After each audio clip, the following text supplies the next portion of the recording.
evening to you. Oh, what a day. History was made here this afternoon at Windsor Castle, home to the English royal family for nearly 1,000 years.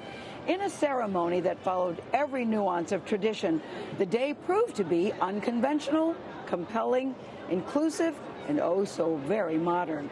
Prince Harry may never ascend to the throne, but that's given him the chance to be a royal true to himself. And that's clearly an attribute not lost on Meghan Markle. Sure, there were some moments of drama this week, but today, none of that seemed to matter. It was a meticulously planned event with split-second choreography. Every single detail executed without a hitch. So, let's rewind to the start of the excitement as Harry and Meghan delicately and deliberately ushered the old House of Windsor into a new progressive era.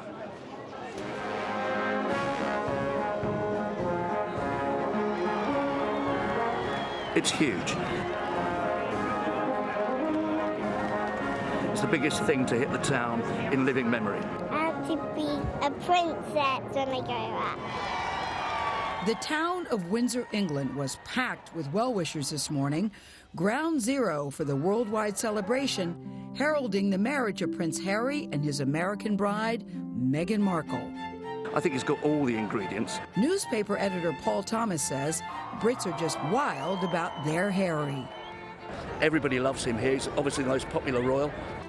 Got my wedding bells here. Donna Werner, a Yankee from Connecticut, said she just had to be here today. Gotta have my American flags here. Meghan's an American, marrying a Brit. Clearly, Meghan has plenty of her own fans, like Ann Daly, who attends many royal events with her dog. Daly and Camilla were part of a crowd of superfans outside the gates of Windsor Castle. The Queen hosts most of her state dinners inside this castle. Go into the chapel. But this week, her subjects had their own parties outside as they set up chairs and sleeping bags as they jostled for prime spots. Of course, not everyone was outside the gates of Windsor Castle.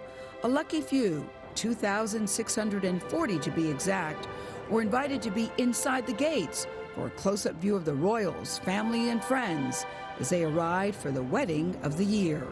About half of those invited to witness the event close up are here because the prince and his bride asked to share their big day with extraordinary people who have thrived despite long odds.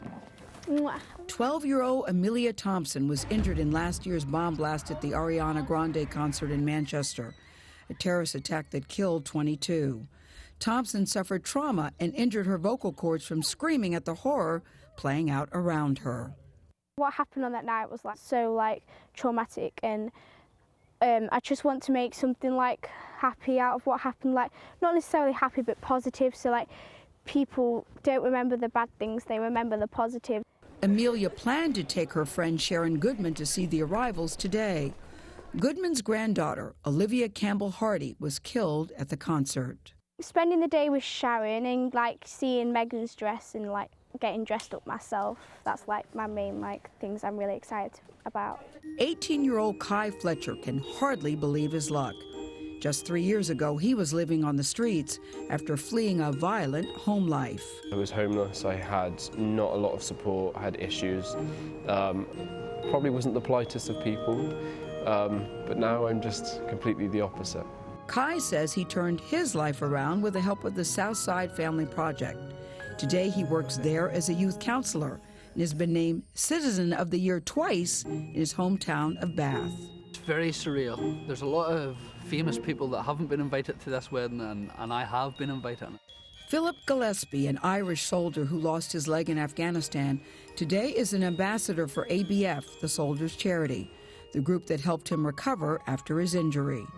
But for all the special guests who are here, there are some notable members of Meghan's family who are not in attendance. Her father, Thomas, after a controversy over stage photos, was sidelined, reportedly after undergoing emergency heart surgery. Meghan's half-brother, Thomas, is also absent. He was not invited. Neither was Meghan's estranged half-sister, Samantha.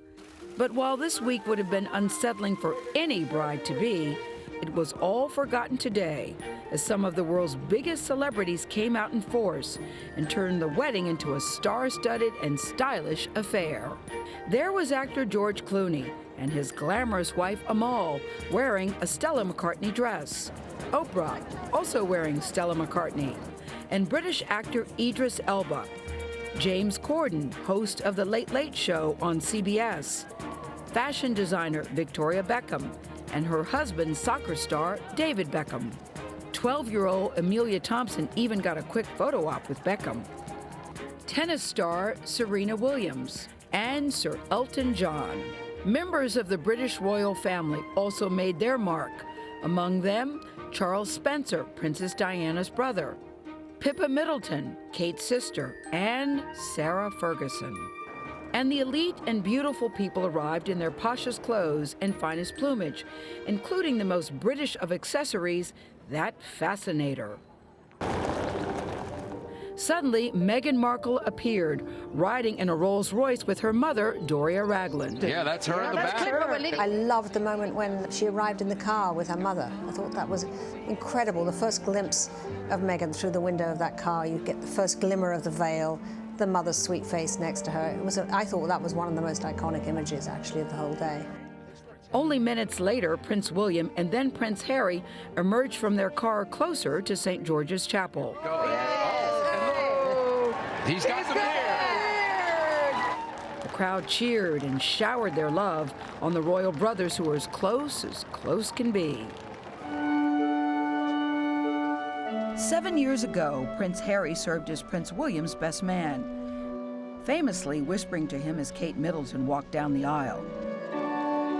Today, it's William's turn to play the supporting role, the latest episode in their story of brotherly love.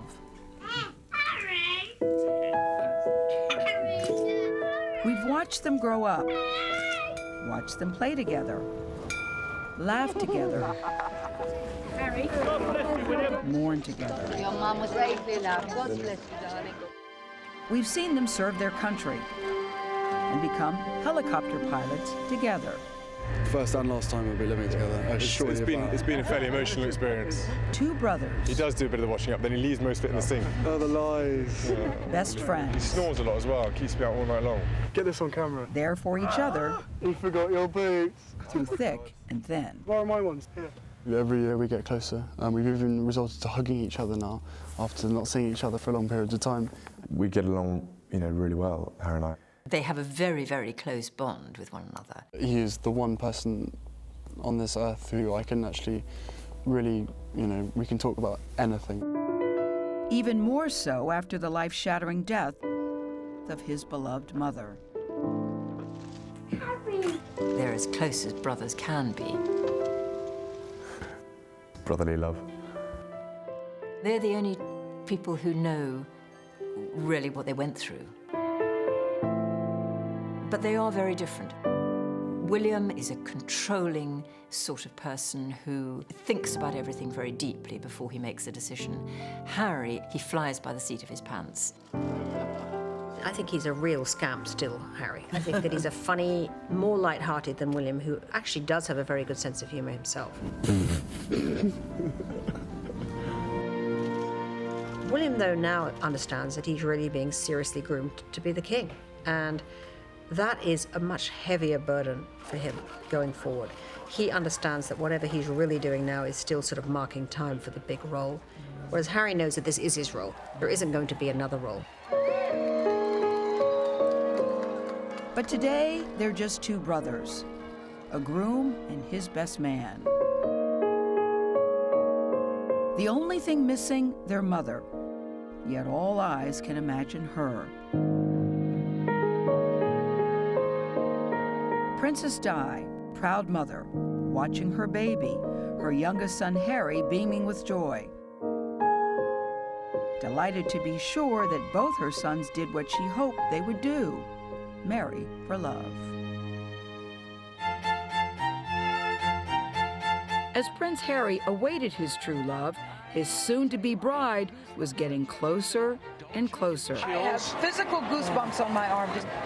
And there is Doria Ragland as she walks out of the car. I think it will remain a poignant fact that the bride's side of the aisle was one person, but Meghan only had her mother there.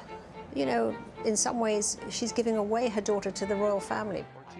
As per tradition, Prince Charles and Camilla, followed by Queen Elizabeth and her husband Prince Philip, were nearly the last to arrive. It was Kate Middleton's job to round up all the bridesmaids and page boys. And then the world held its collective breath as Meghan Markle arrived to marry her prince and then take her place in the British royalty. Finally, we'll get to see the dress. This is the moment.